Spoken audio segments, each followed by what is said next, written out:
पिछले एपिसोड में इलेक्ट्रोलक्स आखिरी बार युहा से मिलने के लिए आया था, जहां पर उसने उसे अपने नेक्रोमेंसी का इनहेरिटेंस दिया था और फिर उसके बाद वहां से चला गया था। इसके बाद अगले सीन में हम देखते हैं कि कंपटीशन के रॉबिन राउंड का फाइनल मैच होने वाला था, जिसे देखने के लिए सभी लोग इसके लिए काफी एक्साइटेड होते हैं। तभी बताया जाता है कि ये मैच फाइनल के टॉप 8 के सीट को डिटरमाइन करेगा। फिर बताया जाता है कि पिछले राउंड में थैंक्स अक्रॉस श्रेक एकेडमी सभी 6 मैच को जीत कर टॉप 8 में एडवांस हो गए थे, जिसके वजह से यह बैटल दोनों टीम के फाइनल रैंकिंग को डिसाइड करेगी। तभी टियानडन कहने लगता है कि भले ही अभी इस गेम का आउटकम डिसाइड नहीं हुआ है, मगर फिर भी थैंक्स अक्रॉस श्रेक एकेडमी सभी 6 मैच में जीत गए हैं, जिसके वजह से एडवांस में टॉप 8 में उनका पोजीशन लॉक है। जबकि वही सनमून एकेडमी तो लगातार दोनों से हार गया और इस तरह से वे इसमें से बहुत पहले एलिमिनेट हो गए। लेकिन पिछले 3000 सालों में आज ऐसा पहली बार हुआ है। वहीं उधर हम देखते हैं कि जिंगहोंग चेन इसके बारे में सुनकर परेशान होता है, लेकिन आखिरकार वो इसके बारे में कुछ भी बोलने की हिम्मत नहीं कर पाता। मगर तभी नेशनल मास्टर टियानडन से कहने लगता है कि आपको इसके बारे में चिंता करने की कोई जरूरत नहीं है, क्योंकि अभी भी हमारा होली स्पिरिट सेक्ट यहाँ पर है और मुझे पूरा यकीन है कि वे सनमून एम्पायर के ग्लोरी को बचा लेंगे। लेकिन फिर भी हम देखते हैं कि टियानडन इसके बारे में कुछ भी नहीं बोलता। लेकिन वहीं अब हम देखते हैं कि रेफरी फाइनल मैच को स्टार्ट करने के लिए रेडी हो गया था, जो कि असल में श्रेक एकेडमी और थैंक्स के बीच में होने वाला होता है। और अब इसीलिए हम देखते हैं कि वो दोनों टीम को यहाँ पर आने के लिए कहता है, जिसके बाद वहीं हम देखते हैं कि दोनों टीम भी इसके लिए रेडी हो गए थे और इसीलिए वे यहाँ पर आ जाते हैं। तब इनको देखते ही सभी लोग पूरी तरह से एक्साइटेड हो गए थे, क्योंकि इनको पता था कि इनके बीच में होने वाला मैच बहुत ही शानदार होगा। मगर तभी हम देखते हैं कि थैंक्स की तरफ से वांग फाइट करने वाली होती है और अब इसीलिए वो भी यहाँ पर आ गई थी। लेकिन वहीं हम देखते हैं कि सियाओ भी इसे देख हैरान हो गई थी और फिर कहती है कि आज तो ये पूरी तरह से अलग लग रही है। जिसके बाद वहीं बाकी लोग भी इसे इस तरह से देख काफी हैरान होते हैं और कहते हैं कि ये तो बहुत ही हैंडसम है। लेकिन वहीं हम देखते हैं कि वांग को अब किसी बात के बारे में कोई चिंता नहीं होती, इसीलिए वो यहाँ पर फाइट करने के लिए भी रेडी हो गई थी। और फिर वांग चू को चैलेंज करते हुए कहती है कैसा होगा कि आज के आउटकम को हम डिसाइड करें। जिसके बाद हम देखते हैं कि वांग चू को भी इसके बारे में कोई चिंता नहीं होती,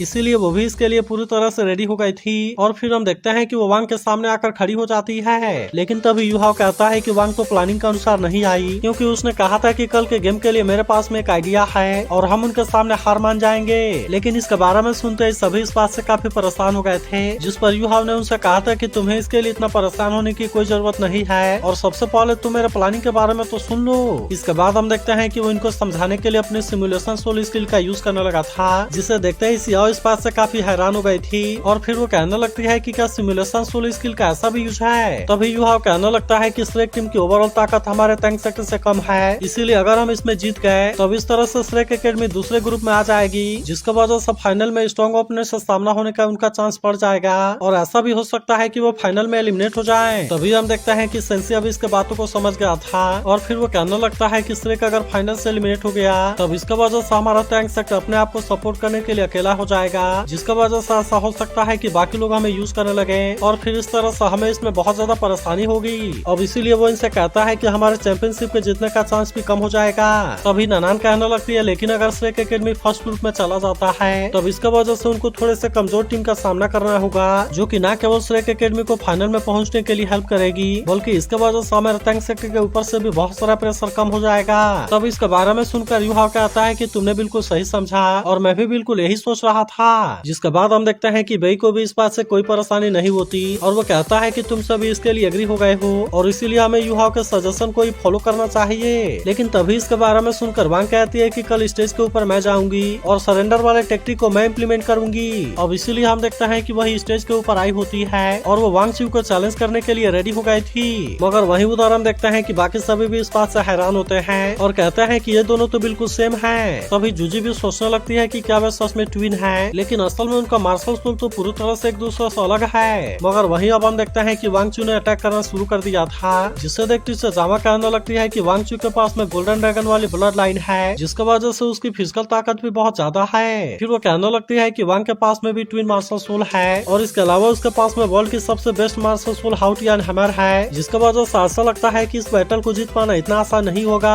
वहीं अब हम देखते हैं कि वांग भी इसका सामना करने के लिए पूरी तरह से रेडी होती है और अब वो इसके ऊपर अटैक करने के लिए अपने हाउटियान हैमर को बाहर निकालने लगी थी। जिसके बाद हम देखते हैं कि सियाओ इस बात से काफी हैरान हो जाती है और फिर कहती है कि वांग ने तो फाइट करने के लिए अपने हाउटियान हैमर को भी बाहर निकाल लिया। लेकिन वही हम देखते हैं कि वांग चू को इसके बारे में कोई चिंता नहीं होती और इसीलिए वो भी अपने पावर को एक्टिवेट करके इसका सामना करने के लिए रेडी हो गई होती है। मगर वहीं वांग भी अब इसके ताकत को चैलेंज करने के लिए पूरी तरह से रेडी हो गई थी, जिसे देख नानान कहने लगती है वांग आखिरकार मास्टर मू की क्लोज डिसाइपल है, जिसका वजह से उसे वांग चू के ताकत के बारे में भी कोई चिंता नहीं है और इसीलिए वो इसके सामने कभी भी हार नहीं मानेगी। तभी वांग चू वांग से कहने लगती है कि ताकत में ओवर पावर होने से कैसा फील हो रहा है, लेकिन इसके बाद भी हम देखते हैं कि वांग को इसके बारे में कोई चिंता नहीं होती और फिर वो कहती है कि अगर ऐसा भी है तो क्या हुआ। इसके बाद हम देखते हैं कि वांग भी अपने ताकत का यूज करके अटैक करने लगती है और कहती है कि मैं तुम्हारे सबसे पागलपन वाले ताकत को चैलेंज करना चाहती हूँ। मगर वहीं हम देखते हैं कि वांग चू को भी इसके बारे में कोई ज्यादा चिंता नहीं होती, इसीलिए वो भी इसका सामना करने के लिए पूरी तरह से रेडी होती है और फिर हम देखते हैं कि वो अपने पीकॉक डांस वाले स्टोल गाइड का यूज करने के लिए रेडी हो जाती है, जो कि तुरंत ही इसके बॉडी पर फैल जाती है और इस तरह से इसके ऊपर एक प्रोटेक्शन आ गया था। और फिर हम देखते हैं कि वांग चू और भी शानदार तरीके से वांग से फाइट करने के लिए रेडी हो जाती है। इसके बाद हम देखते हैं कि वो गुस्से में फिर से वांग पर अटैक करने के लिए आ जाती है और कहती है कि मैं भी इस बात को प्रूव करना चाहती हूँ कि हम केवल देखने में एक जैसे हैं, लेकिन मैं ताकत के मामले में तुमसे आगे हूँ। लेकिन वही हम देखते हैं कि वांग को भी इसके बारे में कोई चिंता नहीं होती और कहती है चलो मैं भी बताती हूँ कि वर्ल्ड का बेस्ट मास्टर स्कूल क्या होता है। तब इसे देख सेंसी परेशान होता है कि वांग तो सारा खेल बिगाड़ रही है, जबकि यूहा भी कहने लगता है कि वांग अपने केओटिक क्लॉक हैमरिंग टेक्निक का यूज करने वाली है, जिसका सबसे बड़ा फीचर है फोर्स का यूज करके स्ट्राइक करना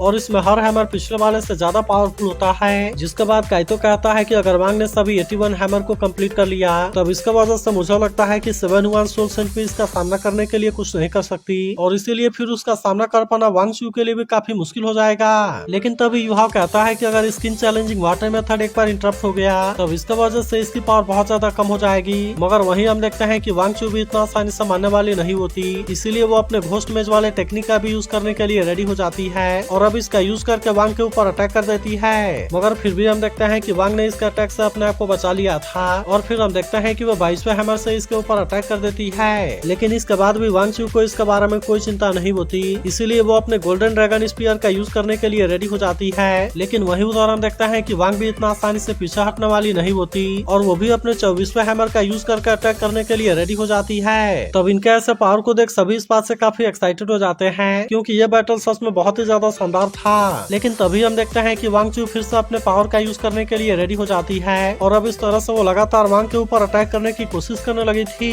लेकिन वही हम देखते हैं कि वांग भी इतना आसानी से पीछे हटने वाली नहीं होती, इसीलिए वो भी अपने हैमर का यूज करके लगातार इसके अटैक को रोकने लगती है और अब इस तरह से हम देखते हैं कि उसने अपने 51 हैमर को यूज कर लिया था। तभी एक प्लेयर कहने लगती है कि ये तो बिल्कुल एक जैसे पावरफुल हैं और इसीलिए हम उनका सामना कैसे करेंगे। वहीं वांग चू को लगता है कि वो वांग को इस तरह से नहीं हरा पाएगी, इसीलिए वो अपने आइस सोल स्वॉर्ड के पावर का भी यूज करने के लिए रेडी हो जाती है और फिर हम देखते हैं कि वो इसी के साथ में गोल्डन ड्रैगन रोअर का भी यूज करने लगती है, जिसके बाद इसके वजह से इसकी पावर काफी बढ़ गई होती है। मगर अभी भी हम देखते हैं कि वांग ने अपने आप को बचा लिया था और अब इस तरह से वो भी अपने हैमर का यूज करके इस पर अटैक कर देती है। लेकिन अभी भी हम देखते हैं कि दोनों में से कोई भी पीछे हटने वाला नहीं होता, जिसकी वजह से दोनों ही इसमें इंजर्ड हो जाते हैं। जबकि वहीं हाउटियन हैमर यहाँ के बैरियर को तोड़कर बाहर जाने वाला था और इसीलिए रेफरी अपने सील का यूज करके इसे रोकता है, जहाँ हम देखते हैं कि इसमें भी उसका हाथ कांप गया था। जबकि वहीं हम देखते हैं कि सभी लोग भी इस बात से काफी हैरान थे, क्योंकि आज तक उन्होंने ऐसी फाइट कभी नहीं देखी थी। तभी हम देखते हैं कि वांग चू के ऊपर से सील गायब हो गई होती है और वहीं वांग अपने पावर से इस पर अटैक करने के लिए रेडी हो जाती है। मगर तभी इसी वक्त हम देखते हैं कि यूहा इसे रोक देता है, जिसका वजह से वांग भी अब इसकी बात मानने के लिए रेडी हो जाती है और फिर हम देखते हैं कि उसने वांग चू के सामने अपना हार मान लिया था। जिसके बाद यूहा रेफरी से कहता है कि हम इस मैच में हार गए। लेकिन वही हम देखते हैं कि वांग चू इस बात से बिल्कुल भी खुश नहीं होती और इसीलिए वो यूहा से पूछती है कि ऐसा क्यों। लेकिन हम देखते हैं कि यूहा इसके बारे में कोई ज्यादा बात नहीं करता। जिसके बाद वांग चू वांग से कहती है कि अभी भी कोई विनर डिसाइड नहीं हुआ है, जिस पर वांग कहते हैं कि चलो हम फिर से फाइनल में फाइट करेंगे, जहाँ पर मैं तुम्हें अपनी पूरी ताकत दिखाऊंगी। जिसके बाद हम देखते हैं कि वांग चू भी इसके लिए रेडी हो जाती है। वहीं हम देखते हैं कि एक लड़की इन दोनों के पावर को देख हैरान होती है और फिर कहती है कि ये दोनों तो बहुत ही ज्यादा पावरफुल हैं, जिसकी वजह से अगर वे एक टीम में होते तो कोई भी इनका सामना करने के लिए कुछ नहीं कर पाता। वहीं उधर यूहा वांग से कहता है मुझे पता है कि तुम इसके साथ में फाइट करना चाहती हो, लेकिन अगर तुम इसी तरह से एक दूसरे के साथ में फाइट करते रहे तब इस तरह से तुम दोनों ही इसमें हार जाओगे। तब इसके ऐसी बात सुनकर वांग भी समझ जाती है कि वह इसके बारे में सोचकर काफी परेशान है, इसीलिए वांग उससे कहती है कि तुम्हें इसके लिए इतना परेशान होने की कोई जरूरत नहीं है, क्योंकि मुझे भी प्लान के बारे में अच्छे से याद है और इसीलिए मैं भी इसे स्टेब्लिश करने के लिए जरूर फॉलो करूंगी। लेकिन असल में वांग चू के साथ में फाइट करने के लिए बार बार मौका नहीं मिलता और इसीलिए मुझे जब इसके लिए मौका मिला तो मैं अपने आप को नहीं रोक पाई। तब इसके ऐसी बात सुनकर यूहा इसके पास आता है और फिर कहता है मुझे भी पता है कि तुम्हारे पास में दुनिया का बेस्ट मास्टर सोल है, जिसका वजह से तुम कभी भी हार नहीं मानोगी। लेकिन असल में फिर भी मुझे इसके बारे में चिंता हो रही थी और मैं प्रॉमिस करता हूँ कि जब जब हम यहाँ से वापस आएंगे तब मैं तुम्हें उसके साथ में फाइट करने के लिए पूरा चांस दूंगा। जिसके बाद हम देखते हैं कि वांग भी इस बात से खुश हो गई थी और फिर हम देखते हैं कि वो इसकी बात मानने के लिए रेडी हो जाती है। वहीं बाकी लोग भी इनके ऐसे मैच को देख पूरी तरह से हैरान होते हैं और नेशनल मास्टर भी कहने लगता है कि यह मैच बहुत ही शानदार था, क्योंकि वे दोनों भले ही 6 रिंग वाले सोल एम्परर हैं, लेकिन फिर भी उनकी ताकत किसी 7 रिंग वाले सोल सन से कम नहीं है। तभी टियानन गुस्से में कहने लगता है कि शायद इसीलिए सन मून एकेडमी उनसे हार गया, जिसका मतलब है कि वे केवल इसमें अनलकी नहीं है बल्कि उनके पास में असल में ताकत की कमी है। लेकिन इसके बाद हम देखते हैं कि यहाँ से उसके जाने का टाइम हो गया था, इसीलिए सभी लोग उसे रिस्पेक्ट देने के लिए खड़े हो जाते हैं और फिर वो यहाँ से जाने लगता है। लेकिन तभी हम देखते हैं कि जिंग होंगचेन इसके सामने घुटने टेक देता है और फिर कहता है कि वापस आने के बाद मैं स्टूडेंट को और भी अच्छे तरीके से सुपरवाइज करूंगा। मगर वहीं हम देखते हैं कि टियानन को अब इस बात से कोई मतलब नहीं होता, इसीलिए वो इस पर बिना कुछ कहे यहाँ से चला जाता है। वहीं उधर युहा और उसके सभी साथी काफी खुश होते हैं और कहते हैं कि हम इस तरह के साथ में इसमें एडवांस हो गए। लेकिन वे अंदर आते ही देखते हैं कि बेइन के सामने खड़ा है और इसीलिए युहा हैरान होते हुए कहता है कि सीनियर ब्रदर क्या आप रिकवर हो गए। तब इस पर बेई कहता है कि मैंने नॉकआउट राउंड और पूरे रॉबिन राउंड को मिस कर दिया, जिसकी वजह से मेरी पूरी बॉडी रस्टी हो गई है। वहीं उधर हम देखते हैं कि सेंसी इसके रिकवर होने से काफी खुश हो गया था और कहता है कि फाइनली तुम रिकवर हो गए और अब इसीलिए हम दोनों एक साथ मिलकर वहाँ पर कमाल करेंगे। लेकिन वहीं हम देखते हैं कि बेई अब तक इन सारे चीजों के लिए युहा को थैंक यू कहता है और कहता है कि तुमने इसके लिए काफी मेहनत किया। तब इस पर युहा उसे कहता है कि मुझे तो यही करना चाहिए। तभी सियाओ कहती है कि टॉप 8 का सभी टीम अनाउंस हो गए हैं, जिसमें ग्रुप 1 में Shrek academy, snow demon sect और प्राउड स्वॉर्ड सेक्ट है, जबकि हमारा टैंक सेक्ट, जिंगलू नेशनल एकेडमी, मिंगडू सोल मास्टर एकेडमी और टियानलुंग सेक्ट सेकंड ग्रुप में है। तभी ननान कहने लगती है क्वार्टर फाइनल में श्रेक का ओपोनेंट मिंगडू सोल मास्टर एकेडमी है, जबकि हमारा ओपोनेंट स्नो डीमन सेक्ट है और असल में हम इन दोनों के बारे में कुछ भी नहीं जानते। तभी वांग कहती है कि वही नान और मुजुई असल में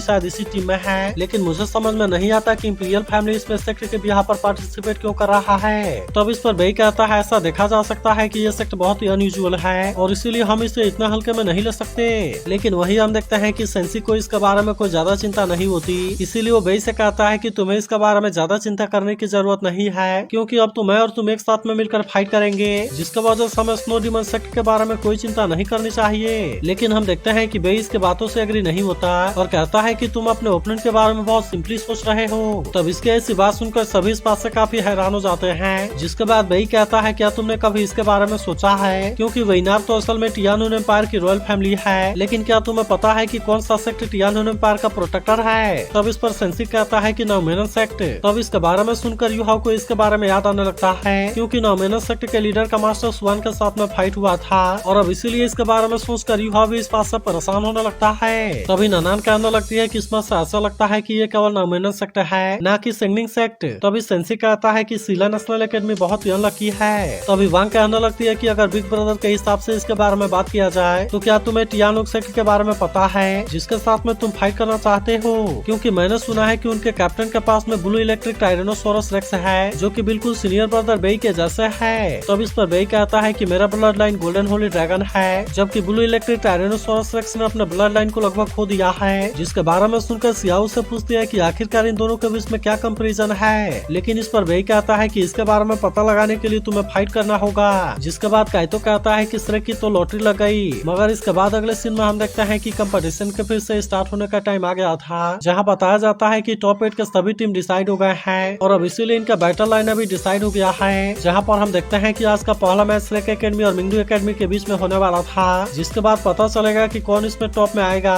और अब इसीलिए हम देखते हैं कि सभी इस मैच को देखने के लिए एक्साइटेड हो गए थे। जिसके बाद हम देखते हैं कि श्रेक एकेडमी भी इसके लिए रेडी हो गए थे और इसीलिए वे यहाँ पर आ जाते हैं। लेकिन वही हम देखते हैं कि मिंगडू एकेडमी वाले भी कम नहीं होते और इसीलिए वे भी इनके साथ में फाइट करने के लिए यहाँ पर आ जाते हैं। लेकिन तभी हम देखते हैं कि इनकी कैप्टन भी यहाँ पर आ जाती है, जिसे देखते ही सभी और ज्यादा एक्साइटेड हो गए थे। तभी जूजी टियानन से कहती है कि शायद आपको इसी बैटल का इंतजार था। तब इस पर टियानन कहता है कि मेरी सिस्टर बचपन से ही रेबेलियस है, जिसका वजह से वो रॉयल सोल इंजीनियर एकेडमी में नहीं गई और उसने कहा था कि वो बाहरी दुनिया में जाएगी। मगर अनफॉर्चुनेटली मिंगडू एकेडमी और सन मून एकेडमी के बीच में बहुत बड़ा गैप है। लेकिन वही अब हम देखते हैं कि क्वार्टर फाइनल मैच को स्टार्ट करने का टाइम आ गया था, इसीलिए रेफरी भी इसके बारे में अनाउंस कर देता है और फिर हम देखते हैं कि इनका इंडिविजुअल नॉकआउट मैच शुरू होने वाला था। जिसके बाद हम देखते हैं कि सभी वांगचू का नाम लेने लगते हैं, इसीलिए वांगचू अपनी टीम की तरफ से फाइट करने के लिए रेडी हो गई थी। जबकि वही हम देखते हैं कि मिंगडू टीम की कैप्टन भी अपने प्लेयर को भेज देती है। जिसके बाद हम देखते हैं कि वो प्लेयर भी इसके साथ में फाइट करने के लिए रेडी हो गया गया था, इसीलिए वो इसके सामने आकर कहता है कि तुम्हारे साथ में फाइट करना मेरे लिए ऑनर की बात है। जिसके बाद हम देखते हैं कि वांग चू को भी इसके बारे में कोई चिंता नहीं होती